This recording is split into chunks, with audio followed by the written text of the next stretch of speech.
On the way home from school one day, I saw a crumpled up piece of paper lying on the ground.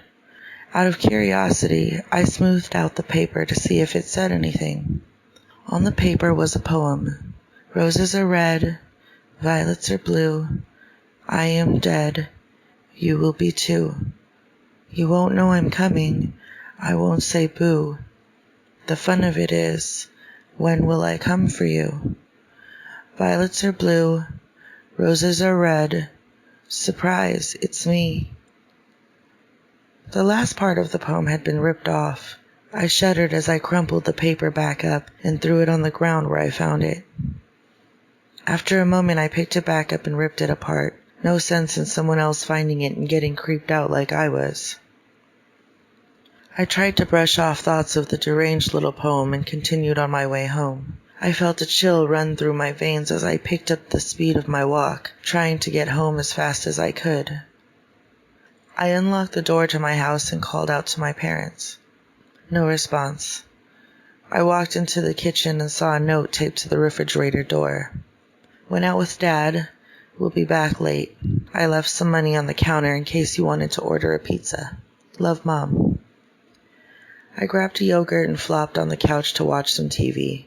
My parents had a date night routine every week, so I was used to being left alone on Friday nights. An hour went by as I flipped through every streaming site we had, trying to find something to watch. Nothing interested me.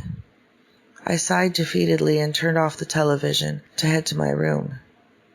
For some reason, the poem came back to my mind as I trudged up the stairs to my room, and I stopped mid-climb when I heard the sound of a little girl whispering in the direction of the kitchen. I felt my throat constrict as I called out to the voice. "Mom?" I called out weakly, knowing full well that whoever was whispering was not my mom. "Is someone there?" I called out again. Nothing. It was dead silent all throughout the house. I didn't want to take the chance of staying in the house by myself, and you can call me a coward if you want, but I decided to call my best friend Lacey and ask if I could spend the night. We confirmed that it was okay with both sets of our parents, and Lacey's mom offered to pick me up. I felt the knots in my stomach start to ease as I saw the familiar green minivan pull up into my driveway. And after locking up all the doors, I ran towards my friend and her mom. They smiled and greeted me, and we chatted away about ordering pizza and renting a comedy movie that had just come out on Hulu. I settled into my seat, completely relaxed and at ease now that I was with my friend, and whispered to her that I had to tell her something when we got to her room. She nodded silently, sensing from my tone that the conversation was a confidential one, and the rest of the ride we talked about everything but what I was going to tell her. We detoured to go to the pizza parlor to pick up a couple pies and some ice cream, since Lacey's mom figured it'd be a nice spur-of-the-moment treat. Combo pizza and strawberry ice cream? The night was looking better by the minute. We got to their house and sat around the coffee table, eating our food and watching the movie. Lacey's mom was like a second mom to me, so having her around while my mom was gone for the night was extremely comforting, given the weird day I was having. Lacey's mom yawned and stretched as she got up and let us know she was heading to bed. She hugged us both and started up the stairs. As soon as she was out of earshot, Lacey immediately asked me what was going on. After I finished telling her about my day, she sat back and stared at me, her doe eyes round with fear. "I'm so glad you decided to call me. I'd be too afraid to even move if I were in your position," she said as she nervously chewed on the end of her plastic spoon. "I think I was just freaked out by that poem I found. Maybe my imagination was just getting the better of me," I said back as I reassured her that it wasn't a big deal. But somewhere in the back of my mind, I knew I hadn't imagined the whispering. We decided to talk about the guys at school we had crushes on to take our minds off of what I had just told her.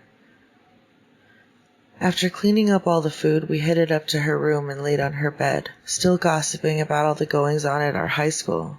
I didn't even notice that I had drifted off to sleep as we talked. I awoke suddenly to the sound of muffled laughter. My eyes shot open as I hastily tried to rub the blurry sleep from them. I was in Lacey's room, tucked in her bed just as I had been before I fell asleep. I hadn't even changed out of my school clothes. I looked around the room. The only light on was her little nightlight that she had plugged in the corner outlet by her window. The warm glow of the light cast eerie shadows on the walls, and I shut my eyes tight, willing myself to go back to sleep. As it usually is when you're trying to force yourself to sleep, your mind starts thinking of the most random things to keep you awake. Of course, I started thinking about the poem again. "Go to sleep, Nancy, go to sleep," I inwardly scolded myself as I tried my best to get the thoughts out of my head to be able to get through the night with some sort of rest. I tried to think of things I knew made me happy and relaxed, like baking cinnamon rolls with my mom, or listening to my dad's never-ending jokes. The happy thoughts were doing its job as I felt my eyes grow heavy and eventually close. Go to sleep, Nancy. That was not just in my head. I heard someone whispering for me to go to sleep. I looked over at Lacey, turned on her other side away from me. "You go to sleep, Lace," I shot back as I laughed and turned back around. Roses are red, violets are blue. I shot up and stared at her sleeping frame, snuggled down into the blanket. "Lacey, that's not funny." I am dead. You will be too. I smacked her side as I scowled at her. I couldn't believe she was trying to joke about that stupid poem right now. You won't know I'm coming. I won't say who. The fun of it is, when will I come for you? My anger slowly subsided as the fear in my body took over. I've known Lacey since we were in preschool. She was not the type to play cruel pranks like this. Violets are blue, roses are red. And another thing, Surprise, it's me. I never told Lacey how the poem went. I'm under your bed.